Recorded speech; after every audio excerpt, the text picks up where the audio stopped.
पश्चिम बंगाल के मुर्शिदाबाद में रामनवमी का दिन, जो आमतौर पर आस्था, श्रद्धा और उत्साह का प्रतीक होता है, इस बार डर और हिंसा की तस्वीर बन गया।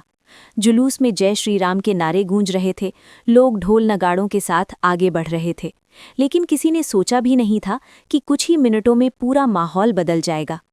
सब कुछ सामान्य चल रहा था, तभी रघुनाथगंज फुलतला ट्रैफिक मोड़ पर अचानक एक घटना ने आग में घी डालने का काम कर दिया। आरोप है कि कुछ लोग सड़क किनारे लगे एक होर्डिंग पर चढ़ गए और वहां लगा केसरिया झंडा नीचे गिरा दिया गया। बस यही वो चिंगारी थी जिसने पूरे इलाके को सुलगा दिया। देखते ही देखते जुलूस में शामिल लोग भड़क उठे। पहले बहस हुई, फिर नारेबाजी और कुछ ही देर में पत्थर चलने लगे। लोग इधर उधर भागने लगे, दुकानदार अपनी दुकानें छोड़कर जान बचाने के लिए भागे, और फिर जो हुआ उसने पूरे शहर को दहला दिया। फुलतला से शुरू हुई ये हिंसा आसपास के बाजारों और मोहल्लों तक फैल गई। उग्र भीड़ ने कई दुकानों में तोड़फोड़ शुरू कर दी। शीशे टूटने की आवाज़ें, जलती दुकानों से उठता धुआं और लोगों की चीखें, पूरा इलाका रणभूमि में बदल गया। कुछ जगहों पर दुकानों में आग लगा दी गई तो कहीं सामान लूट लिया गया। दोनों तरफ से लगातार पथराव हो रहा था। हालात इतने बिगड़ गए कि कई लोग घायल हो गए, जिनमें कुछ गंभीर रूप से जख्मी बताए जा रहे हैं। हर तरफ अफरा तफरी का माहौल था। कोई अपने परिवार को ढूंढ रहा था तो कोई सुरक्षित जगह तलाश रहा था। जैसे ही पुलिस को सूचना मिली, मौके पर भारी संख्या में फोर्स पहुंची। हालात काबू से बाहर होते देख केंद्रीय बलों को भी तुरंत बुलाया गया। पुलिस ने भीड़ को काबू करने के लिए लाठीचार्ज किया और घंटों की मशक्कत के बाद स्थिति को किसी तरह नियंत्रित किया।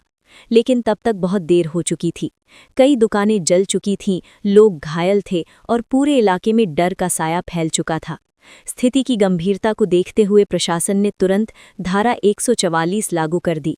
अब 4 या उससे ज्यादा लोगों के एक जगह इकट्ठा होने पर पूरी तरह रोक लगा दी गई है। इलाके में हर चौराहे पर पुलिस तैनात है, लगातार गश्त की जा रही है और हर संदिग्ध गतिविधि पर नजर रखी जा रही है। इस घटना के बाद सियासत भी गर्मा गई है।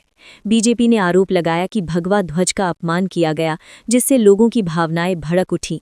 विपक्ष के नेता सुवेंदु अधिकारी ने वीडियो शेयर करते हुए इसे सनातन धर्म का अपमान बताया और राज्य सरकार पर तुष्टीकरण की राजनीति का आरोप लगाया।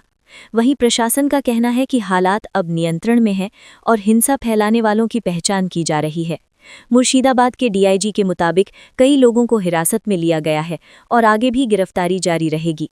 सबसे बड़ा सवाल ये है कि आखिर चुनावी माहौल में ही ऐसी घटनाएं क्यों बढ़ जाती हैं।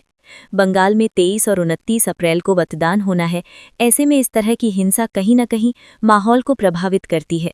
मुर्शिदाबाद पहले से ही संवेदनशील इलाका माना जाता है और पिछले सालों में भी यहाँ रामनवमी के दौरान तनाव की खबरें सामने आती रही हैं।